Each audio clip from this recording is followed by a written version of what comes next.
What's up everyone, welcome back to a brand new video. During the last part, we saw the offensive against Frieza. During this battle, a couple of people awakened their powers. Frieza showed off his full strength for the first time ever. Granolah unlocked a second red eye, and Goku unlocked Super Saiyan. But with the conclusion to this battle, where do we head now? Well, we'll be covering that and more in this part. For this video, let's set a like goal of 3,000 likes. Once we hit that, I'll continue with another part to this series. Anyways, let's pick it from here. Now being victorious, the group could finally head home. There's one thought that stays in their mind. If Goku's the true Super Saiyan, what's that form that Vegeta had? It's weaker than Super Saiyan, so it's not like they're too interested in getting it, but still, they wonder what it really is. Vegeta says he's been wrong this whole time, and he kind of expected it too. Ever since he achieved it, he thought, this couldn't truly be Super Saiyan. There's no way Super Saiyan is only this strong. Sure, the form is great, but he thought Super Saiyan would be much more. This is no different than the power of a great ape. And Vegeta comes up with a theory. All he was doing was using the power of a great ape in the humanoid form. Again, still a great improvement, but it's no Super Saiyan. Although it does leave some potential for things in the future. Maybe he could unlock Super Saiyan. And who knows, with his unique power to access the great ape's power, who knows what different heights he could reach. Oh yeah, by the way, he is heading back to Earth with them. He has nowhere else to go, and he tells them plainly, he wants to learn more about Super Saiyan. He's coming with them. The group arrives back on Earth. Naturally, Vegeta is going to continue working with Wrathful. And as for Goku, he's going to try and use Super Saiyan more and more. It takes a bit of time, but at some point, he is able to access it at will, which is a huge development for him. Now he just needs to learn to get a better control in it, make it more efficient, make it stronger. And Granolah looks on, a little bit jealous. He's proud of his brother, no doubt. But he wonders too, is there any height he can achieve that's like that? What if there's like a super Cerealian or something? He doesn't know. He did get an awakening. He awakened his second eye to become red as well. It came with a bit of a power increase and his abilities increased a ton. But there's only so much that can do. Although he still does have something else he could work on. While Goku's working with Super Saiyan, he loses focus on Kaioken, something that Granolah definitely would work on. And remember, unlike with Super Saiyan, Granolah could use this while activating both of his red eyes. Who knows though? Each of them is heading down a different path, with Goku also training Gohan too. And at some point, Trunks is going to be old enough to train with them. Now remember, this is a much different Trunks. He is half human, but he's also half Cerealian instead of Saiyan. He actually begins training with Gohan and Granolah. Gohan is older than him, but not by a significant amount. They'd probably grow a nice bond, getting stronger together and becoming good friends. Actually, since Goku and Granolah consider themselves brothers, they're basically cousins. And Granolah could definitely tell. He seems to have a good amount of potential as a hybrid Cerealian. Granolah trains him early on. He wants Trunks to get a good control on sniping. He's got to learn to utilize his Cerealian abilities to their fullest. Just like Goku wants Gohan to use his Saiyan abilities. With Frieza's defeat, of course, King Cold is going to search out the people that killed him. Granted, he's not necessarily distraught over Frieza's death, but he does want to seek revenge. It takes a while, especially without Frieza's direction, but he is able to find Earth. From the data they gathered from the base, they're able to find the general direction the ship came from, and by scouting a bunch of these different powers, they're able to locate these energy signatures. Eventually finding Earth, heading there. King Cold shows up, ready to cause some havoc. He doesn't necessarily know what happened that led to Frieza's death, but whatever happened there, he won't let it happen here. At least that's what he thinks. Because the second he arrives on Earth, he's met with an abundance of strong fighters. Goku and Granolah aren't even the ones to fight him. Vegeta actually steps up to the plate, utilizing his Wrathful form. It's no Super Saiyan, but he could tell, he's on the cusp of it. And he tells King Cold, even with this power alone, he'll come out victorious. King Cold laughs. Vegeta's barely even transformed. Oh wow, he bulked himself up a bit and his eyes changed color. What a terrifying transformation. But Vegeta laughs at this mockery, powering up, showing his full strength. He lunges towards King Cold, and with a single punch, he punches right through the king, unleashing a massive blast inside him. King Cold is critically wounded. He stumbles back, surprised that Vegeta was able to do that. He looks down at the gaping hole in his chest, and he looks up trying to look back at Vegeta, but he's gone. He then hears Vegeta behind him, only hearing the words Big Bang Attack.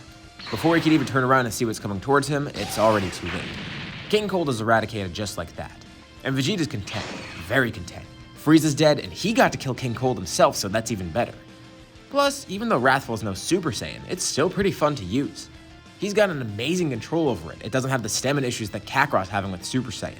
That doesn't mean Vegeta's not going to pursue Super Saiyan. He still is going to. It's just that he's not going to forget Wrathful in the process. As you could probably tell, a lot of things are changing so far with how this part of the story is beginning. There's no time traveler here, and there's a few differences that I do want to cover. Well, for one, Goku is not going to have the heart virus here. Now, there's two theories as to how he got it. Obviously, there's people that say he got it from Yardrat, but there's also the theory that he got it from how he grew up as a kid. He did grow up in the woods basically like a wild animal, and I usually use that explanation for why he got the heart virus. But here, neither of those happened.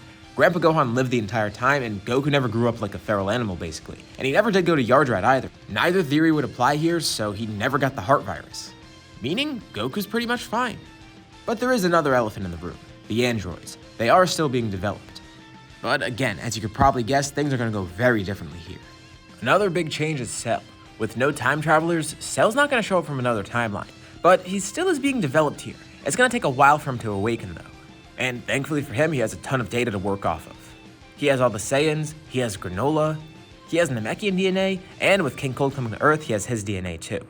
But thankfully they don't have to worry about him for a while, although that's a double-edged sword. The longer he waits, the stronger he's gonna get. And even though we're not gonna see him just yet, keep that in mind. Cell will show up eventually.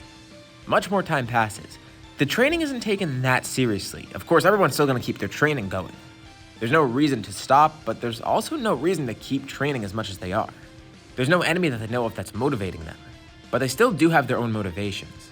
Goku's trying to get a better grasp on Super Saiyan, as well as teaching it to Gohan. Granolah's trying to unlock a new form for himself, but at the very least, he wants to improve Kaioken. And as for Vegeta, he's also looking for Super Saiyan. So, training still does continue, but not to the extent that it did in the main story when they heard of the androids. A lot of time passes, many years actually, and at some point, the group hears news of a city being attacked. It's very random out of the blue. Two seemingly normal-looking twins are attacking, just blowing everything up somehow. I don't think I need to explain to you guys why that's concerning. These definitely are potential threats. Maybe whoever these two villains are looking for the group. And even if not, they're gonna encounter them eventually. It seems they're just destroying stuff at random for fun. So whoever these two are, it definitely would be worthwhile fighting them. Not just because it's the right thing to do, but also, it's gonna lead to a fun battle. The entire group of fighters arrives in the city. Encountering the twins, it's Android 17 and 18, and they're elated. They're glad to see the welcoming party here, especially with Goku. That's exactly who they're looking for, and he came right to them. It makes things that much better. And Goku could tell that these guys are bad news. They knew these two were villains, but this just confirms it. He can clearly see the Red Ribbon logo. That's who these guys are. And they explain as well, they're androids. The ultimate projects created by the Red Ribbon Army, here to kill Goku and Granolah. They remember too, they destroyed the Red Ribbon Army, but apparently someone did escape. 17 tells him not to worry though. That guy that escaped, they actually just killed him. They don't want him controlling them. And while they were made to be in allegiance with the Red Ribbon Army, they're just gonna do their own thing. But they still do want to kill Goku and Granolah. It's part of their programming, and it will be a lot of fun for them to fight these two. But Goku warns them. He tells them it won't be an easy battle. He and Granolah are so much stronger than anything the Red Ribbon Army encountered before, including themselves as kids. He powers up into Super Saiyan, and Granolah activates his red eyes. They beckon for the androids to fight them, and the two rush in. Goku and Granolah face 17 and 18, and immediately becomes apparent. These androids are much stronger than they expected. Even one of them alone could probably hold the two of them off. They're gonna have to rethink their strategy. They can't sense how strong these androids are, so they don't really know how to gauge their power. And on top of that, they apparently have infinite energy. They're not gonna run out of stamina during this battle. But luckily, there's a few things working in their favor. For one, Granolah still has access to looking at vital points. And with his evolved red eyes, the ability is just that much more potent. And he knows, inside these two androids, there's one weird vital point. It's a bomb. If they're able to detonate those bombs, they'll be able to kill the androids. But they have to figure out a way to actually do that first. The androids are just so strong that Granolah can't even get a good hit in. They're so fast, and they can see through their moves. And they know of Granolah's abilities, so they keep that in mind and try to counter it somehow. But there's a couple of other things working in their favor. One of that being the fact that there's another Super Saiyan here, not just Goku. Vegeta too. He's been waiting to try this out. He sees how the fight's going, and decides it would be better to have another Super Saiyan there. By this point, he's definitely unlocked the form, and this will be the perfect opportunity to showcase it. He powers up, which actually surprises the two androids. They weren't aware that Vegeta had Super Saiyan, but it doesn't matter. They'll be able to kill these guys. It won't be too bad. The three of them face the androids, and the twins start showing off more of their power. The fight gets more intense. Granolah didn't want to use it right away, but he even has to activate Kaioken, which he can use at much higher levels now. He has it up to times 40, which is very stressful, but it's still a thing, so he wants to utilize it. It's a powerful boost, but a risky one. Although he could use times 20 just fine. He's actually surprised. He's the weakest as a 3 now. With Vegeta having Super Saiyan, he's fallen behind even further. Sure, with Kaioken times 40 plus the double red eyes, in terms of raw strength, yeah, he might match Vegeta, or even be a little bit above him, but that's not maintainable. He can't utilize Kaioken at that high level for so long. This is why he wanted to see if there was anything else he could access, another form possibly, but he's not sure. Although, he did evolve before, getting that second red eye. So, maybe there's something else. Maybe it's not just that. Maybe there's a form that Cerealians can access. And this battle might be the perfect opportunity for it. I mean, look at the Super Saiyans. It came out of necessity and intense emotions. Granola's experiencing those two exact things here right now. Sure, the 3 of them are powerful, and even if the rest of the group joins in, they're strong together. But the androids still have the edge. They need more power, and he doesn't know how else to attain it. Of course, the androids are biased towards killing Goku and Granolah. They barely focus on Vegeta. But he does get in the way and is pretty annoying. First, they turn towards Goku, who seems to be the strongest of them. 17 attacks Vegeta, and 18 attacks Granolah, with each trying to get those 2 fighters out of the way so they could focus on Goku alone. And these attacks are powerful. Vegeta and Granolah definitely feel it. And Granolah watches on hopeless. The 2 androids are beating on Goku, and no matter how hard he's fighting, he can't counter them. And Granolah feels something he hasn't felt in a while, intense rage. He felt it against Frieza, and he's felt it before when he's seen Goku in danger. But that rage is also internal, not just directed towards the androids, but towards himself. He can't do anything to stop this. He's not strong enough. He could try sniping, but it's not going to do anything. He needs more power. He has to protect Goku, at any cost. He can't let his brother die. And think even beyond that. The androids, they put Bulma and Trunks at risk too. The rest of his friends and family here. Grandpa Gohan, Roshi, all those people. Granolah stands up. He lunges back in towards the androids, who easily knock him away. But he gets up again, and again, and again. They keep trying to knock him down, but he stands back up, even utilizing Kaioken at higher levels. And at some point, something within him snaps. He screams, and intense rage overcomes him, and he undergoes a strange change. His hair changes color.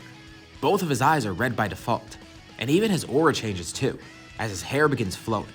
Everyone looks on with complete confusion, even Granolah himself. What is this? Granolah doesn't even think about what's happening. Immediately, he goes for the androids, utilizing this new power.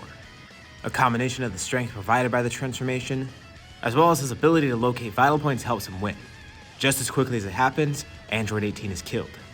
A massive explosion occurs as he activates the bomb inside him, and amidst the confusion, he works just as quickly with Android 17. It's over in a flash, and Granolah just stands there stunned. It was all an instinct basically. Vegeta and Goku look on confused too. What is that? Granolah stands there speechless, trying to process what happened. Is Super Cerulean a real thing? And this is where we'll leave off for now. So, what do you guys think about this part? What do you think is going to happen next time? Leave your thoughts in the comments below. I'll be sure to check them out to see what you guys think. As always, if you liked the video, be sure to drop a like. And let's try to hit that like goal from the beginning of the video so we can get another part of this story. If you haven't already, why not subscribe? As well as hitting the bell icon to be notified about any future uploads on my channel, including any new parts of this story or any other videos like it. Anyways, thank you all for watching, and I'll see you all in my next video.